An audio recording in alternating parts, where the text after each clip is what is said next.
The anger Republican members of Congress were met with, starting just months into Donald Trump's presidency, when they went back home to face their constituents. After the backlash, those town halls, they have practically disappeared. New reporting by MS Now's Michael Schnell finds that when the going gets tough, the tough hide behind a telephone. She writes this, quote, "The Republican town hall is disappearing. Once a mainstay of life as a lawmaker, in-person town halls have become increasingly rare for House Republicans, who are opting instead for virtual events and more private meetings with constituents. As of June 29th, Republican members of Congress had held just 39 in-person town halls this year. That's according to Legistorm, marking the lowest first half of the year number since the Capitol Hill Focus platform began tracking that data. Democratic lawmakers, in contrast, had hosted 451 town halls during the same period. Several GOP lawmakers told MS Now they are opting for teletown halls over in-person meetings so they can avoid the protesters and heckling that often makes for viral moments.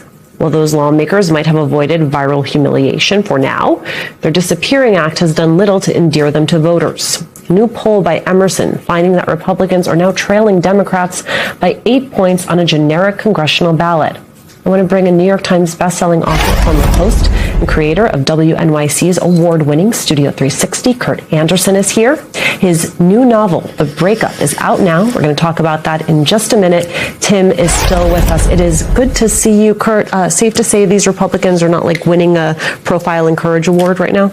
They are indeed not. It's kind of pathetic to me. I mean, it's, you know, it's so undemocratic, small d, to do this. And in addition to being cowardly, in addition to wanting tele-town halls, I mean, didn't we all get over tele-everything during COVID and after? I mean, who, of course, Republicans criticized more vociferously than anyone? Yeah, I mean, here's the thing, Tim Miller, as you well know, at some point constituents are going to have their voices heard. And if you don't want to show up at a town hall and take the heat in that moment while people get their frustration off their chest to you, their elected member of Congress whose tax dollars pay their salary, then they will show up on Election Day and they will let you know. So there's really no escaping this.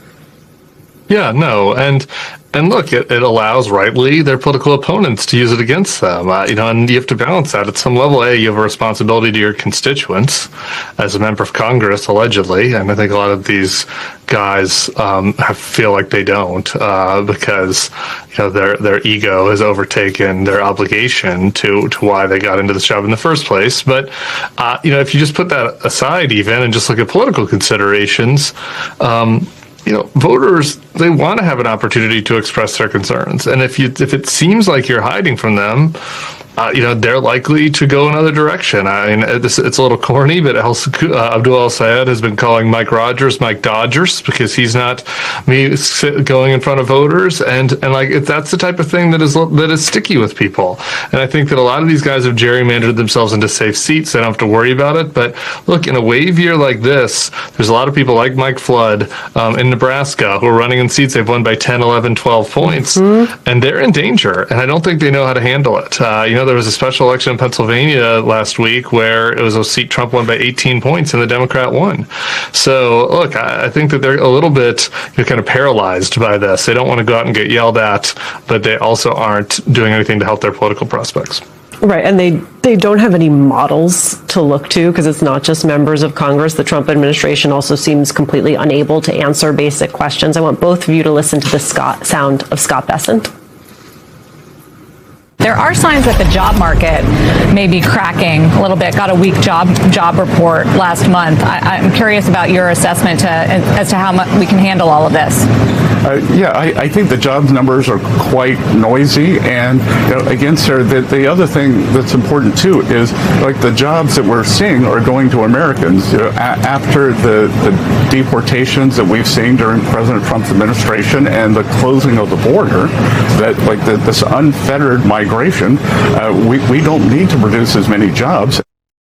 So in addition to the inanity and the callousness of that answer, it would seem to me strategically unwise to not acknowledge the pain that a lot of Americans are feeling when it comes to this economy.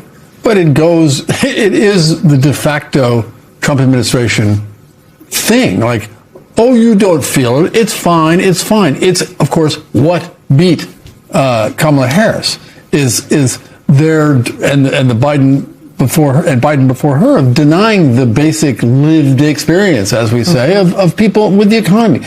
It's, from a political standpoint, amazing, in addition to being, as you say, callous and tone deaf. It's interesting, Tim Miller. I just want to make sure I follow the logic here, which is they told us that the immigrants they were deporting were the worst of the worst, who apparently had like great American jobs on the side of their criminality, and they can't seem to decide which one it is, right? Like, are these hardworking people who've come here to financially allow their family back home or here to live, or are they criminals? Like, they can't get their own messaging straight.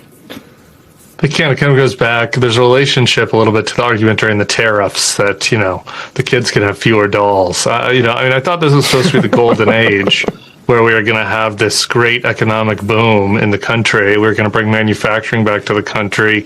We were going to have, kind of a land of plenty. And instead it's like, well, we don't need to create that many jobs, actually, because we've deported so many people. And so there are a handful of jobs that we can give you that illegal immigrants used to have. And besides that, maybe tighten your belt at Christmas.